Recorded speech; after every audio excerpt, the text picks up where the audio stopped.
hai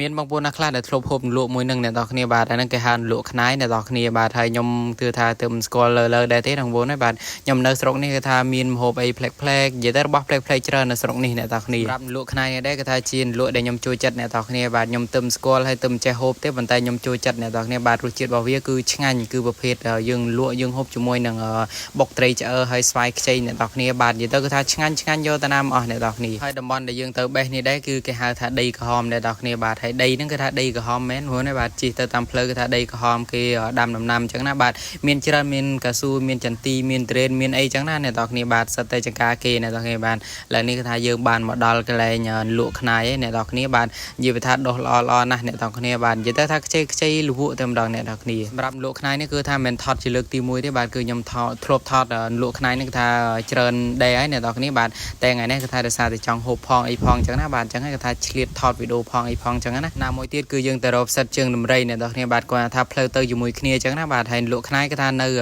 ហួសកន្លែងដែលយើងរកផ្សិតជើងដំរីអញ្ចឹងហើយគឺថាយើងហួសទៅកាច់លក់ខ្នាយមុនហើយបានយើងទៅរកផ្សិតជើងដំរីតាមក្រោយអ្នកនរគ្នាបាទនិយាយទៅថានៅនេះគឺថាផ្លេកច្រើនបាទគឺសំបីតែផ្សិតអីហ្នឹងគឺថាមានសម្បូរណាបងប្អូនហើយបាទនៅខ្ញុំគឺអត់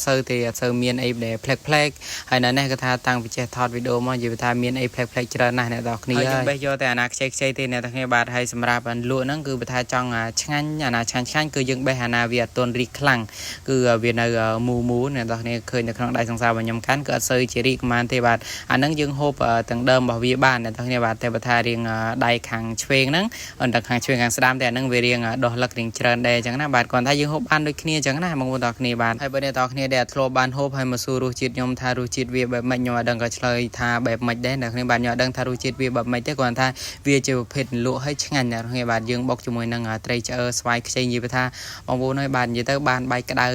ទៀតបងប្អូនហើយបាទនិយាយទៅគឺឆ្ងាញ់មែនតើបងប្អូនបាទខ្ញុំមិនមែននិយាយកុហកអីមិនចេះតែធ្វើវីដេអូហើយនិយាយកុហកបងប្អូនទេគឺឆ្ងាញ់មែនតែនៅស្រុករបស់ខ្ញុំគឺអត់មានសោះតែម្ដងគឺខ្ញុំទៅនៅស្រុកនេះទេបាទមានអីប្លែកថតច្រើនអញ្ចឹងណាហើយនេះគឺត្រីរបស់យើងគឺយើងអត់ដាក់ជាមួយនឹងត្រីឆ្អើទេគឺយើងត្រីដែងអាំងធម្មតាទេភាសាតែអត់មានអញ្ចឹងណាហើយ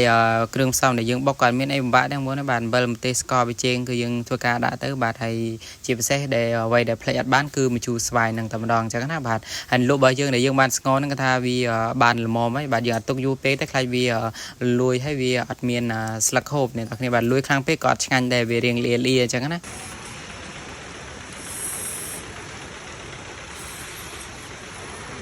ាដាក់មួយម៉ាត់មកនិយាយថាឆ្ងាញ់ណាស់អ្នកទាំងគ្នាបាទនិយាយទៅលក់នោះគឺថាហូបអត់ឲ្យសល់ទេបងប្អូនហើយបាទគឺថាហូបតលទៅអស់តែម្ដងអ្នកទាំងគ្នាបាទហើយបាយហ្នឹងគឺថាអត់នៅទេបងប្អូនអំបិលក៏អស់ដូចគ្នាដោយសារតែឆ្ងាញ់ពេកអ្នកទាំងគ្នាបាទណាមួយទៀតគឺថាយើងមកពីហត់ផងអីផងអញ្ចឹងណាបាទហើយបានលក់អីចេះទៀតបងប្អូនហើយបាទគឺថាឆ្ងាញ់អស់បាយ3 4ចានបើនិយាយពីលក់បើសិនជាឲ្យខ្ញុំរើសហ្នឹងបងប្អូនហើយបាទខ្ញុំសុំយកលក់ខ្នាយនេះឲ្យបងប្អូនហើយបាទគឺថាឲ្យលេខ1តែម្ដងអ្នកទាំងគ្នាបាទលក់អីផ្សេងគឺថាប្រៀបអត់បានទេបងប្អូនហើយបាទសម្រាប់ខ្ញុំតែបើអ្នកទាំងគ្នាខ្ញុំអត់ដឹងទេតែសម្រាប់ខ្ញុំគឺតាមលក់ខ្នាយហ្នឹងគឺថាខ្ញុំលេខ1តែម្ដងអ្នកទាំងគ្នាបាទទៅមិនចេះហូបទេតែចូលចិត្តខ្លាំងអ្នកទាំងគ្នាអ្នកទាំងគ្នាអាចមើលនៅក្នុងវីដេអូនេះបានគឺថាខ្ញុំកំពុងតែញាប់ដៃញាប់ជើងអ្នកទាំងគ្នាបាទនេះគឺថាក្តៅផងអីផងតែធ្វើម៉េចបើយើ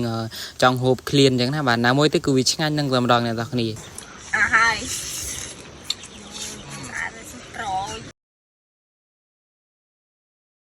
ឲ្យទៅពេលតារាតណៃគឺខ្ញុំមិនដែលផ្លេចទេបងប្អូនអើយជាមួយនឹងសលេជូតមុខអាសាដោយសារតែមុខរបស់ខ្ញុំគឺអាសាមានធូលីដីហើយអាសារលឡើងមុនខ្លាំងមែនទែនតែម្ដងអញ្ចឹងខ្ញុំតែងតែជូតសម្អាតមុខជាមួយនឹងសលេជូតមុខអាសាសម្លេងអាសាផ្ទុកទៅដោយ collagen ដែលជួយចិញ្ចឹមស្បែកមុខរបស់យើងបានល្អខ្លាំងមែនទែនផ្ដល់សំណើមទៅមុខរបស់យើងជួយពង្រឹងរញើសជំរុញកសកាចាស់ចាប់បណ្ដោះកសកាថ្មីហើយសម្រាប់បងប្អូនដែលគាត់មានបញ្ហាមុខមុនមិនថាបងប្អូនមានមុនកប់មុនខ្ទមមុនធំមុនទូកទេឬក៏បងប្អូនមានមុខស្នាមជុំអាចរៃទៅសៃក្រហមអីហ្នឹងណាបងប្អូនយកសលេអាសានឹងទៅប្រើប្រាស់បាទសម្រាប់ស្តង់ដារវិញគឺថាមកពីប្រទេសជប៉ុន 100% បងប្អូនដែលទុកចិត្តបានក្មេងចាប់ពីអាយុ13ឆ្នាំគឺអាចប្រើបានហើយនិយាយទៅឥឡូវហ្នឹងកំពុងតែមាន promotion បញ្ចុះតម្លៃនៅសល់ត្រឹមតែ$15ហើយក្នុងមួយប៉បហ្នឹងបងប្អូនអាចប្រើទៅដល់1ខែបងប្អូនដែលចង់ប្រើប្រាស់ផ្ទាល់បងប្អូនអាចទំនាក់ទំនងទៅម្ចាស់ brand ដែលខ្ញុំមិនសិនឈ្មោះខាងលើនឹងបានណាបងប្អូន